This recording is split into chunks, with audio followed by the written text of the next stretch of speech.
Time for your own portable empire? According to the news, the world is coming to an end. Old paradigms and income models are dying a painful and irritatingly loud death.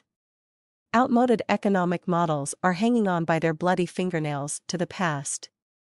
Wailing, lamenting, and gnashing of teeth is the soundtrack to the daily news. Meanwhile, I'm sitting in my recording studio, surrounded by piles of keyboards, guitars, and 3 computers, working on the new audio product. This one is about clearing for money. Apparently, a lot of people need to clear around money issues. The MacBook Pro is uploading some files to the server. The Toshiba laptop is recording a MIDI piano part to .wav. I played into the machine so I could edit it, and then the machine plays it into the recording software. It's cheating, but it saves an alarming amount of time. On the Mac Tower, I've got my forum in one screen, email open in another, and the New York Times. I just read this. According to the Labor Department, the number of unemployed workers rose by 251,000 in November. But the number of people who were outside of the labor force, that is, neither working nor looking for work, rose by much more, 637,000. These people aren't counted as unemployed in the government statistics because they are not looking for work. Many of them, presumably, have stopped looking for work because they didn't think they could find a good job. If you take a broader measure, one that tries to account for them, you see a darker picture of the labor market. The share of all men ages 16 and over who are working is now at its lowest level since the government began keeping statistics in the 1940s. The share of women with jobs has fallen almost 2 percentage points from the peak it reached in 2000. At no other point in the past 50 years has the share of employed women has fallen so much from its peak. Jobs. The job. Just over broke. I've had a few. I've cooked pizza. Mowed yards. Back in the 70s and 80s, there was a period of time when I was playing music full-time and working labor jobs. Through Manpower, I'd get off stage at 1 in the morning and be at the Manpower labor pool by 7.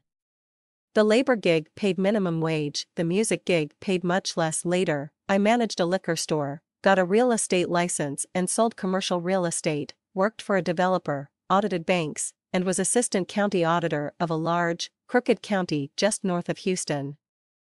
Later, I owned and operated a recording studio, gave guitar lessons, and taught high school.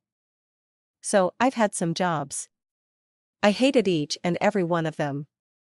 And none of them paid me anywhere near what I can make with my business.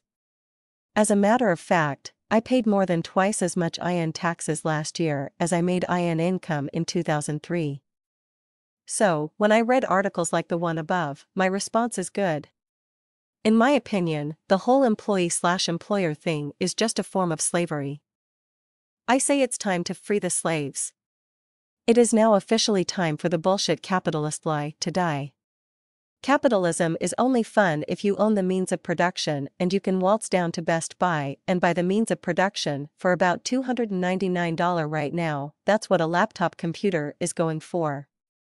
With a laptop computer, some knowledge, and some intestinal fortitude, we can pull the whole facade down and build something worth living for. By definition, an employee has to create more value for a company than he/she gets paid.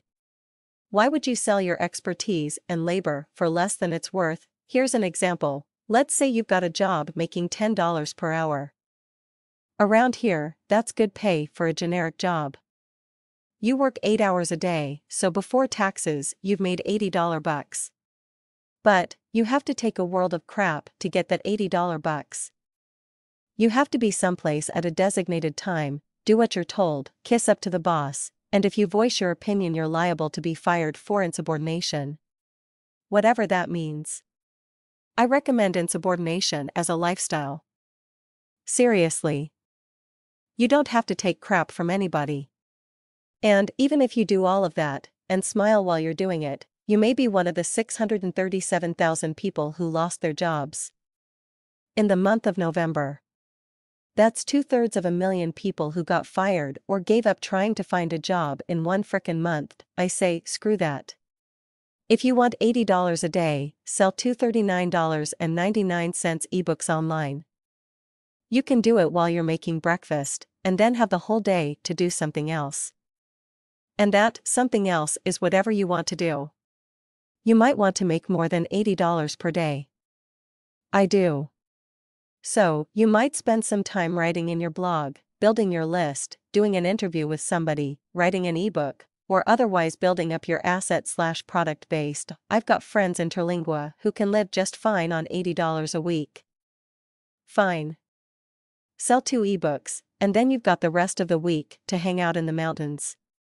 Doesn't that beat fighting traffic, dealing with an a-hole boss, and worrying about being outsourced, downsized, or some other silly catastrophe? Of course, I can hear you. You're in my head and screaming. How? Well, it's easy. And it's free to learn.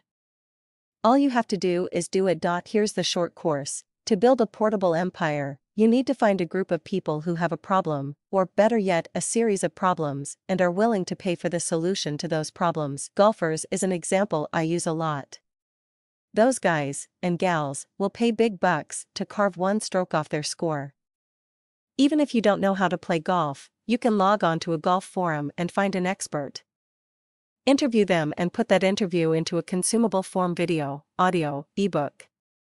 Then, go back to as many golf forums as you can find, and let the readers know you can help them lower their golf score for only $39.99.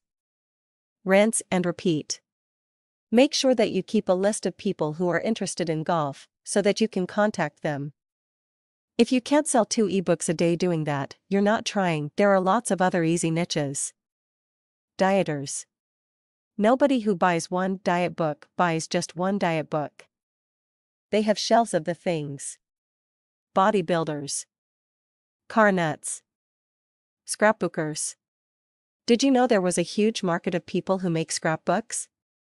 Neither did I until Craig Perrine and I were playing around with niches one day, found a forum with over 1 million posts all about making scrapbooks. Who knew?